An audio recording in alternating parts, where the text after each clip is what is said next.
Hello, everyone. I'm Michelle Alba, your conscious sex guide, and I am here with Deva Presence, who is a world traveler teaching Tantra, conscious sexuality all around the world, guiding people in workshops, retreats, one-on-one amazing sessions, and he is the creator of Orgasmic Heart.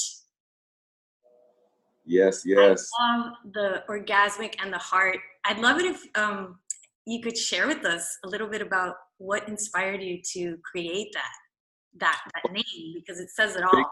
It inspired me with the first time I actually felt the sensation of orgasm in the heart. Holy, I don't even know how to describe other than literally think about the sensation that you normally have in your sex center, but you're feeling it here in this space, and it's just emanating and welling. Oh my gosh, it's just amazing, incredible. And so from that point on, I really changed the way that I experience this quality that we call, sexual pleasure, but it's in the heart space. So is it sexual pleasure, or is it just pleasure that we can access in every part of our body and beyond?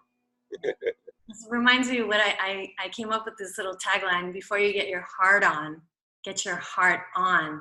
So we're going to have to add, before you get your heart on, get your orgasmic heart on. Absolutely, yeah. So often Tantra, people correlate Tantra with sex, and so much of Tantra is about opening the heart, expanding the energy upwards, and running like an Energizer bunny and a Christmas tree lit up all day. And recently I met up with Deva. He's in Miami and he's coming back for his January 10th awesome event, which we'll talk about later. So I wanted you to share a little bit about your perspective on the spectrum of the feminine masculine. Everyone just get a notepad and take some notes here, because he's bringing it a different way. A lot of people talk about balancing your feminine masculine energy, and a lot of Tantra is about the Shiva Shakti. So can you share with us how we can look at each other differently when we're feeling the feminine masculine, and how to bring that into our relationships differently?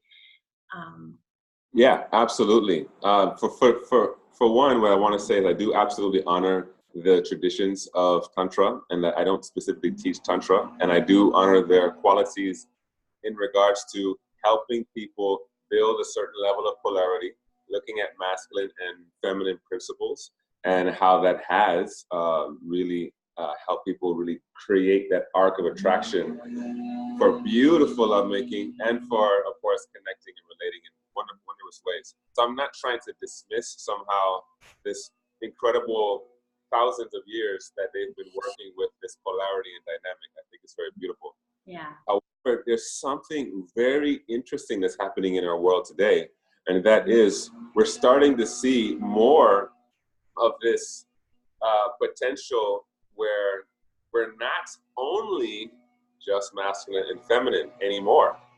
We're in a completely different world, and there's something incredible about that, actually, where we're no longer seeing things as dualistic when we have transgender, when we have people who are binary or non-binary, when we have people that go with pronouns like they, when we have those who are choosing, having queer, or any of these kind of new developments to it being just more than two, right? Two aspects of what the human can be. And that got me thinking a lot. Got me thinking a lot about what about this theory about duality is actually true. And when I started to look into that more and feel into my own experience of life, I started realizing that actually I don't need to buy into this theory, because it's a theory, Why not look at it like a spectrum of light? And this light spectrum that we see as one thing when we turn the light on or off, when we think of it as a dualistic perspective, there's actually, when you run that through a prism, you see a whole rainbow of color and a whole variety of things that are happening in this one particular thing. And so I now see that in the same way as I relate to our humanness, rather than seeing it as, oh, okay, we are only male or only female or only masculine or only feminine.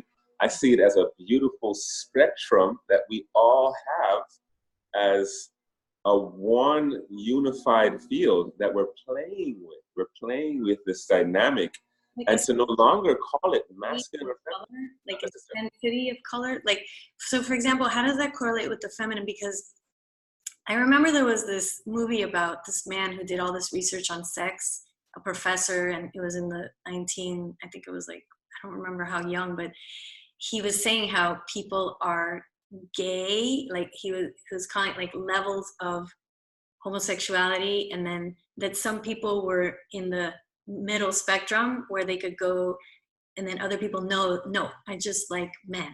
A man saying, I only like men. And then there's men that say, well, you know, sometimes I enjoy a woman. So it sounds like this is what you're saying is, or I'm trying to fit in at something, my conditioning. What I'm really saying is that it doesn't fit anymore to describe qualities as masculine or feminine. It just doesn't fit anymore, because there's many qualities now that are for both. And so it doesn't make lingual sense for me to use these words, especially when I work with men. For example, I do men's retreats at times. And when I'm working with men, it's actually limiting to say, oh, you have masculine or feminine qualities, because of course, then they're going to want to try to embrace the masculine qualities to be a man, which is nonsense.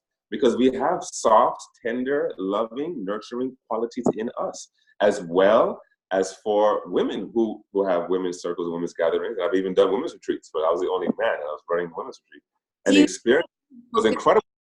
On the words rather than looking at, are you insinuating? I just want to kind of make sense of what you're saying for me personally, anybody else out there, because it is different. Are you saying that we should focus on the qualities of these aspects of what we've been calling the masculine feminine, instead of calling masculine feminine qualities? We should just name the qualities, like sensitive, nurturing, compassionate, receptive. Absolutely. Drop the whole duality words. Am I getting this?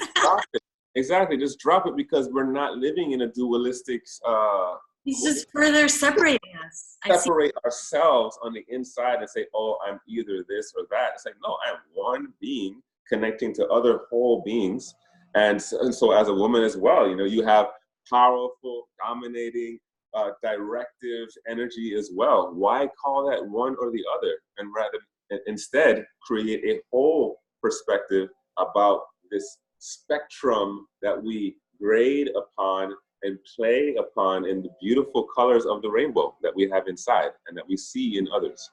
Then it's beautiful. Maybe if you could share on January 10th, because you're going to be at Inhale Miami, and there's an upcoming retreat that you're doing. And can you share how people can benefit there in those awesome live events that you're going to be doing? And I know you work online too, with anybody anywhere in the world. But these concepts to me are life-changing. And that's why I'm bringing you on, because I really feel people, when we see ourselves more as just a spectrum, it really does make us feel more whole and complete and connected also. And it's also inclusive. This is the beauty of it. It's very inclusive. I've been hosting Tantra festivals, for example, and what I noticed is we try to do the polarity thing, and it's starting to not work anymore, because the last one I did, for example, I had someone in the middle. You know, they couldn't go to the left side with the women or the right side with the men, because they're not representing that duality anymore. And I thought it was super beautiful. I'm like, yes, you know, let's drop that nonsense. Let's be more inclusive and see everyone as an embodied aspect of the divine, and let's go beyond like whether it's one or the other, right? And like stop polarizing that. And so yes, if they come and they work with me in any of my workshops, I've learned. I'm giving a lot of thanks to a previous partner of mine who was queer, and she taught me a lot on cleaning up my language. I'm still learning, of course. I mess up sometimes, but I have intention to be more inclusive with my work, with my trainings, that anybody can come, you know, however they're partnered, however their pronouns are, and you know, make this more like a united. Like, what exactly does that mean? Isn't that just bisexual? Or when you say the word queer, what is that? It means that they enjoy connecting with any person. So bisexual doesn't really work because it's bi, meaning two different ways, right? Okay. You know, she's willing to connect with trans, binary, non-binary, male, female, you know, those who are choosing to say I'm a he or a she, any aspect of the human. So that's, right? I didn't even know that. I would love it if people could comment down below if they knew. I didn't even know that. So that's amazing, you know, and I am still registering all that, you know. It's like we have to shift how we're seeing ourselves because we're changing.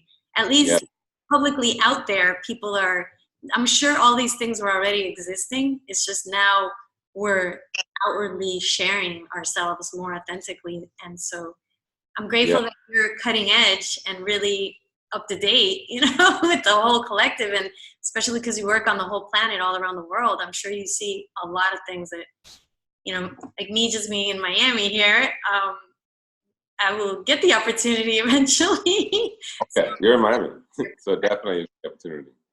Yeah. And you see, life was meant to be like a field of flowers, heavenly showers of love, dancing in the wind for hours as the powers above motion me to move within, meadows akin to a spectrum of light, a reflection of diversity in colors and heights, like the sun in blue skies shining ever so bright, a radiance to behold and receive in sight, flowing nectars of life, butterflies in delight, sucking sweetness from stems and spreading pollen alike, roots hugging the earth, earth loving the roots. As the soil life brings life to every shoot, another flower is born. Let that flower be you. Bloom into your beauty and begin anew. That's beautiful. Thank you. Thank you so much for being here today. And can you just share a little bit about January 10th? Because I'm super excited, Deva, that you're going to be here at Inhale Miami. And I'm going to be sharing some sound healing while Deva guides us in the opening. And there's going to be some awesome things. So can you share with us a little bit what to expect? Yes, we're doing a powerful sex magic ritual.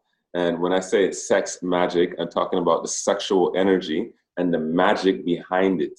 And it's taking the life force, the qualities of our orgasmic expression, and channeling that towards that which we want to bring into our lives. It's an amazing experience. I do it in a triad, again, trying to break this duality, where it's three people that are working together and orchestrating a ritual to take what it is that you're most sought after for your life purpose for the next 10 years. I'm not doing like the resolution style of 1 year. No, let's really think long term and build something incredible. And so we're doing that aspect, and it's going to be really, really powerful, very magnetic, very honoring. People can come and like really express themselves, or they can do it in a way that is completely energetic and working with the primary and secondary chakras. And, you know, just building that wheel, circling and circuiting that energy through the body as we manifest our choice for 2020. Woo! That's so awesome. Yes.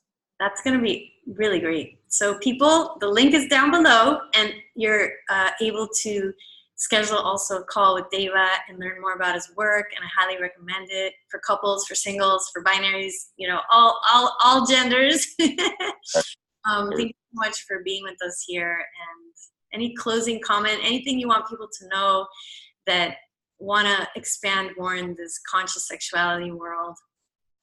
Yes. In general, conscious sexuality is about a conscious shift towards opening our minds to becoming anew in our love life, anew in the way that we connect to each other, relate to one another. And so I'm hoping that this discussion help create that click so that we can break these old patterns and create a whole new resource about how we develop as human beings, as our own species is developing in this day and age. We continue to grow. That's what, you know, that's why we're here. So thank you so much. And just lots of love. Can't wait to see you January 10th. Mwah. Yeah. Thank you, love. Take care. Peace, everybody. Bye.